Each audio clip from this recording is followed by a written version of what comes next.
में वोटिंग हो चुकी है और अब 6 चरणों में मतदान होने बाकी है। बात करें कानपुर की तो कानपुर में चौथे चरण में यानी कि 13 मई को मतदान होना है, जहां पर 35 लाख से ज्यादा मतदाता प्रत्याशियों के भाग्य का फैसला करेंगे। अगर बात मुस्लिम मतदाताओं की करें तो कानपुर में लगभग 4.5 लाख मुस्लिम मतदाता हैं। मुस्लिम मतदाताओं का क्या सोचना है, वो किस तरह से सोचते हैं, क्या उनके मुद्दे हैं और किस तरफ जा रहे हैं, ये जानने की कोशिश की है न्यूज स्टेट संवाददाता श्याम तिवारी ने। दिखाते हैं आपकी रिपोर्ट।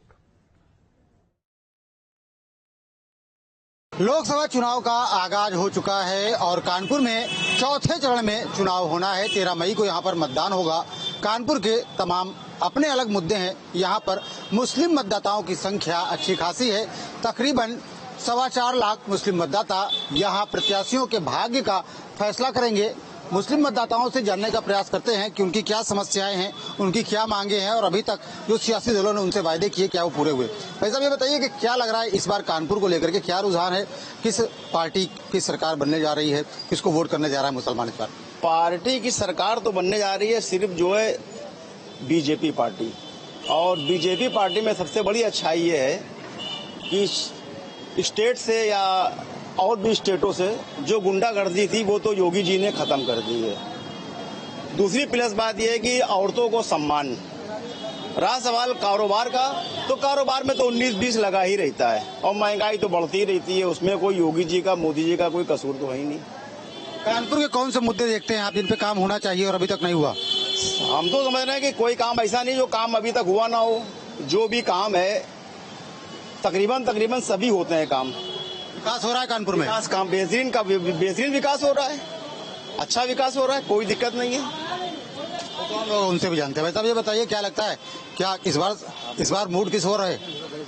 भाई मूड तो सभी चीजें अच्छी है। बीजेपी सरकार में कोई ऐसे नहीं, कानून को देखते हुए गुंडागर्दी नहीं, राज नहीं।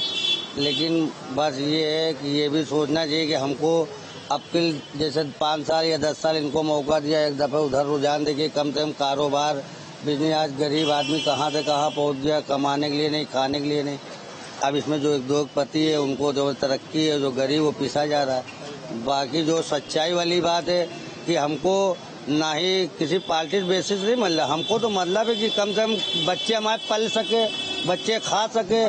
जिनसे जो मेन मुद्दा है, शाम को आदमी जब घर से सुबह निकलता तो ये फिक्र होती घर वालों के कि हमारे पाप क्या लाएंगे क्या नहीं पता, शाम को भूखे प्यासे सो रहे। बाकी सब बाल्टी गुंडागर्दी खत्म हुई, सब बातें। लेकिन मेन मुद्दा जो कारोबार, बिजनेस, वो आज गरीब किस पोजीशन पे, ये गरीब जानता है या वो जानता है? वैसा क्या लगता है, कारोबार नहीं चल रहा इस बार? कारोबार बिल्कुल नहीं ना, बहुत परेशान है हर आदमी, जनता बहुत परेशान हो गई कारोबार से। हम लोग कानपुर के प्रत्याशी आलोक मिश्रा को चुनाव लड़ा रहे हैं और गठबंधन के प्रत्याशी को वोट करोगे? गठबंधन के प्रत्याशी को चुनाव लड़ा रहे हैं, समाजवादी पार्टी के, गठबंधन के। और गठबंधन के आदमी जो है अपने देश के प्रधानमंत्री बनेगा। तो भाई साहब, गठबंधन का क्या लग रहा है इस बार, क्या गठबंधन का प्रत्याशी विजयी हो सकता है कानपुर से? बिल्कुल हो सकता है, क्योंकि कारोबारी पोजीशन बहुत खराब है। ज्यादातर आदमी जो है परेशान है कारोबार से, कुछ खर्चा नहीं निकल पा रहा। जो 500 कमाते हैं तो 100 नहीं कमा पा रहे हैं। कारोबारी पोजीशन बहुत खराब है और मोदी जी तो बस हर तरफ वाई बोल रहे हैं। ये वजह है कि इस बार बदलाव के लिए सोच रहे हैं आप लोग? हाँ, होना चाहिए, बदलाव होना चाहिए। 10 साल में कुछ नहीं हुआ, अब कम से कम कुछ बदले, तभी तो आदमी कहाँ से कहाँ पहुँच गया है। कारोबार है ही नहीं बिल्कुल। भाई साहब, लहर है इस बार की नहीं है? क्या किस तरीके की लहर दिख रही है? लहर तो दोनों ही की है। दरअसल रमेश अवस्थी जी वो भी एक अच्छे प्रत्याशी हैं और आलोक मिश्रा जी वो भी दोनों ही काबिल हैं अपनी जगह पर, और लहर तो दोनों ही की है। बाकी काम वाली विषय करता है कि कौन जीतता है, क्या है, अब वो तो चलेगा, वो तो गोपनीय रहता है कि हमारा वोट किसको जा रहा है, कैसे क्या कर रहे हैं। मगर प्रत्याशी हमारे इस बार के दोनों ही बहुत अच्छे हैं और दोनों ही। मुद्दे क्या हैं आप लोगों के? मुद्दे सर कारोबार को लेकर है, कारोबार से रिलेटेड है, क्योंकि कारोबार अब नहीं बचा उतना। जिस हिसाब से कारोबार चलना चाहिए उस हिसाब से कारोबार नहीं है, चीजें बहुत बिगड़ी चल रही है। और लोग भी हैं। भाई साहब, ये बताइए क्या लगता है इस बार हवा किस ओर दिख रही है? हवा तो इस वक्त कानपुर में गठबंधन के जो प्रत्याशी आलोक मिश्रा जी, उनका रुझान अच्छा है। और जो हमारे बीजेपी के प्रत्याशी हैं वो अपना जो भी कर रहे हैं। वैसे गठबंधन की हवा कानपुर में कुछ ज्यादा है, बेरोजगारी मुद्दा ज्यादा है। बस बेरोजगारी एक बड़ा मुद्दा है। ऐसे में लग रहा है कि इस बार कानपुर में बदलाव हो सकता है। लगातार 2 बार से बीजेपी यहाँ पर जीतती आ रही है, इस बार गठबंधन जीत सकता है। जी, उम्मीद तो यही है कि इस बार लोगों का मिजाज भी यही है, क्योंकि इस बार जो प्रत्याशी आए हैं आलोक मिश्रा जी, वो एजुकेशन से रिलेटेड है उनका बैकग्राउंड और उनके काफ़ी स्कूल भी चल रहे हैं। हम लोग यही चाहते हैं कि जो हमारे क्षेत्र में जो सबसे बड़ी समस्या है वो एजुकेशन की है।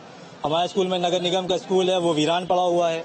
तो हम तो यही चाहते हैं जो भी प्रत्याशी भैया हमारे क्षेत्र में आए तो हम उनसे यही कहेंगे कि भैया हमारे क्षेत्र की जो ये एजुकेशन की जो समस्या है, ये स्कूल को या तो केंद्र सरकार से, जिसकी भी सरकार बने, केंद्र सरकार से केंद्रीय स्कूल बनवा दे, कोई ऐसा सिस्टम लेकर आए ताकि हमारे आज भी जैसे अभी भाई बड़े बाल वाले जो थे उन्होंने बताया कि मतलब पैसे कमाने के तरस रहे हैं तो अपने बच्चों को क्या पढ़ा पाएगा। सब क्या लगता है इस बार लोग धर्म की राजनीति में फंसने नहीं जा रहे हैं? इस बार वोट बेरोजगारी के मुद्दे पर होगा, शिक्षा के मुद्दे पर होगा? कारोबार तो घटता बढ़ता रहता है और सरकार सही चल रही है और मेरा जानना ये है कि हो सकता है कि अब की भी वाजपेयी जीते। सरकार ठीक चल रही है, गुंडागिरी नहीं है, लोग सामान से अपना टहल रहे हैं, रात बिरात आ रहे हैं, जा रहे हैं, लड़की बहन बेटी की इज्जत महफूज है। सरकार यही रहना चाहिए और भाजपा सरकार अच्छी चला रही है। कानपुर में विकास कार्य भी हुए कुछ? जी, विकास कार्य बहुत है, हर एरिया में नहीं दिखता, जहाँ जहाँ हो रहा वहाँ दिखता है। जब वहाँ भी हुआ तो यहाँ भी होगा। वैसे आपको क्या लगता है, लग रहा है इस बार बीजेपी रिपीट होगी या फिर गठबंधन का प्रत्याशी जीतेगा यहाँ से? अपनी बात एक शेर के साथ शुरू करेंगे। हम ही को कातिल कहेगी दुनिया, हमारा ही कत्लेआम होगा। हम ही कुएं खोदते फिरेंगे, हम ही पानी हराम होगा। इस सरकार में सिर्फ धर्म बात पे बहुत बंटवारे करेगा, सिर्फ हिंदू मुस्लिम। कहीं कोई रोजगार नहीं है, कहीं कोई विकास कार्य नहीं है। हमारे कानपुर के सांसद जी तो बिल्कुल नजर ही नहीं आते हैं। हम लोग जानते नहीं सांसद है कौन यहाँ के। इससे पहले जो सांसद थे वो भी नहीं जानते थे, अब के जो सांसद हैं वो भी नहीं जानते। आज प्रत्याशी जो प्रत्याशी उन्हें आप जानते नहीं है? सांसद जो मौजूदा सांसद थे, प्रत्याशी तो बात की बात है। जो पहले सांसद रहे 5 साल वही आज तक न दिखे हम लोगों को। अब जो ये जीत जाएंगे अब क्या दिखेंगे? इसलिए हम लोग गठबंधन के प्रत्याशी को सपोर्ट कर रहे हैं और उन्हीं को जिताएंगे। गठबंधन के प्रत्याशी को सपोर्ट करेंगे। भाई साहब ये बताइए क्या लगा, चुनावी हवा इस बार कानपुर की किस ओर है? कौन जीतने जा रहा है, गठबंधन प्रत्याशी या बीजेपी? बीजेपी। क्या लगता है आपको, क्या ऐसे काम किए बीजेपी ने जो जीतेगी? सारे काम अच्छे किए बीजेपी ने, राशन दे रही है, योजनाएं दे रही है, गरीबों को सुरक्षा दे रही है, माता बहनों को, और क्या चाहिए? आपको लग रहा है बीजेपी का प्रत्याशी इस बार यहाँ से विजयी होगा? परफेक्ट जीतेगी।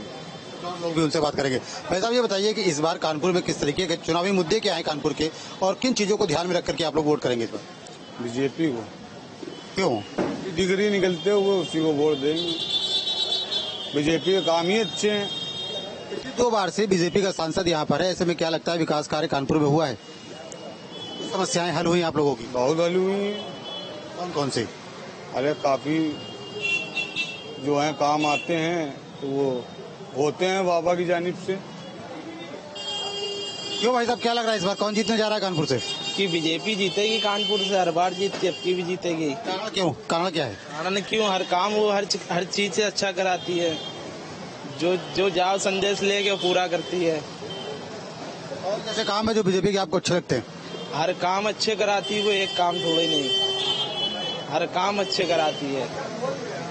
कानपुर के मुसलमानों की राय है, जिनका साफ तौर पर कहना यह है कि बीजेपी ने अच्छे काम कराए हैं। तमाम लोगों का कहना यह है कि बेरोजगारी का मुद्दा इस बार हावी रहेगा। महंगाई की वजह से लोग खासे परेशान हैं। महंगाई पर काबू पाने के लिए और बेरोजगारी पर लगाम लगाने के लिए कुछ खास नहीं किया गया। वहीं तमाम लोग ये भी कहते दिखाई पड़े कि महिलाएं सुरक्षित हैं, तमाम तरीके की सुविधाएं उनको मिल रही हैं। यही वजह है कि बीजेपी रिपीट होगी। तो मिश्रित प्रतिक्रिया है मुसलमानों में, लेकिन देखना ये होगा कि वोट किसको जाता है मुस्लिमों का। वीडियो जर्नलिस्ट रवि सिंह के साथ श्याम तिवारी, न्यूज़ स्टेट।